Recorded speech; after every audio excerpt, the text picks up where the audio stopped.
Yes, আবারও ভারতের বিপক্ষে বাংলাদেশের জয়। 3 দিন আগে ছিল ফুটবলে, আজকে হলো ক্রিকেটে।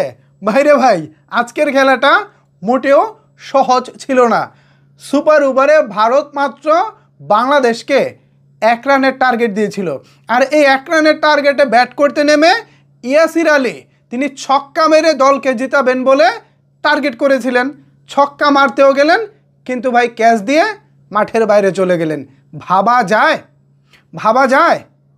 ইয়াসির আলী রাব্বির কি কমন সেন্স? আমাদের তো ভাই দম যায় যায় অবস্থা, হার্ট অ্যাটাক হওয়ার মতো অবস্থা। ভারতের বিপক্ষে বাংলাদেশ ম্যাচ জিতবে, এটা দেখতেই তো ভাই অন্যরকম একটা ভালো লাগা কাজ করে।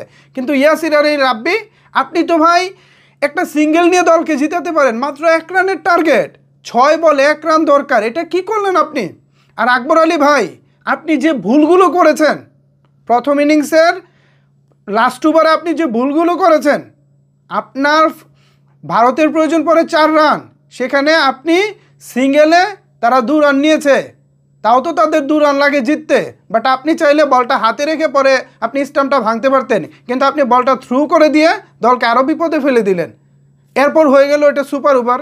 সুপার ওভারে যখন ভারত ব্যাট করতে নামে, তখন তো ভাই ভয়ে একটা কাজ করে, কারণ আইপিএলের বড় বড় স্টার ব্যাট করতে নামছে। আর সেখানে বাংলাদেশের ইমার্জিং দল বলি বা এদল বলি, তারা তো ভারতের আইপিএল স্টারদের তুলনায় খুবই ঠুনকো। বাট সেখানে রিপন মণ্ডল ওয়াট আ বোলিং, 2 বলে 2 উইকেট নিয়ে একেবারে 0 রানে প্যাকেট করে দিল ইন্ডিয়াকে। সুপার ওভারে ইন্ডিয়া 1 রানও নিতে পারলো না, কিন্তু টার্গেট তো দিতে হয়। ভারত বাংলাদেশকে দিল 0-0, এরপরে দিল 1 রান। তো এই 1 রানের টার্গেটে যেটা করলো বাংলাদেশ, এই খেলা জিততে বাংলাদেশ যা ঘটিয়ে ফেললো, ও ভাইরে ভাই, এটা লঙ্কা কাণ্ড। এটা হয়ে গেছে আবার আরেক ঘটনা। আজকে বাংলাদেশে একটা দুর্ঘটনা ঘটে গেছে সকালে 11:15টায়, মানে 10:38 একটা ভূমিকম্পের মতো ঘটনা ঘটে গেছে। এই ঘটনা যখন আমাদের মাথায় ঘুরতেছে, আমরা যখন এখনও সেই দুর্ঘটনা নিয়ে ভাবতেছি, ঠিক সেই সময় এখন চলতেছিল আবার বাংলাদেশের ইমার্জিং এশিয়া কাপ, বাংলাদেশ বনাম ভারতের খেলা। ভাইরে ভাই, আজকে এই পুরাটা খেলায় যা যা হলো, যা টান টান উত্তেজনা হলো, তা কেবল বাংলাদেশের পক্ষেই সম্ভব। আকবর আলী ভাই, আপনাকে আরও ম্যাচিউর হতে হবে। আপনি আমাদেরকে অনূর্ধ্ব-19 বিশ্বকাপ জিতিয়েছেন, সেই বিশ্বকাপ জিতানো ক্যাপ্টেন এখনও যদি আপনার মধ্যে নড়বড়ে অবস্থা থাকে, তাইলে ভাই এটা কেমন হয় বলেন তো?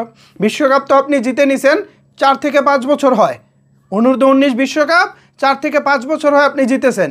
এখনও যদি চাপ কন্ট্রোল করতে না পারেন, তাইলে ভাই আর কবে পারবেন আপনি? যাই হোক, দিন শেষে খেলা জিতে গেছি। খেলা জিতে গেলে আসলে কারোর উপরেই কোনো রাগ অভিমান, মানে মান অভিমান কিচ্ছুই থাকে না। দিন শেষে ভারতের বিপক্ষে জয়, এটাই আমাদের জন্য চরম আনন্দের, চরম ভালো লাগার। ভিউয়ার্স, একটা হাততালি হয়ে যাক আমাদের ক্রিকেটারদের জন্য। ধন্যবাদ, অভিনন্দন ইমার্জিং ক্রিকেটারদের। দেখা হবে ফাইনালে শ্রীলঙ্কা অথবা পাকিস্তানের সাথে। যেই আসুক, এবারের ইমার্জিং এশিয়া কাপটা আমাদের হবে ইনশাল্লাহ, এটা আমরা আশা করতেই পারি। ধন্যবাদ সবাইকে এতক্ষণ আমার সাথে থাকার জন্য।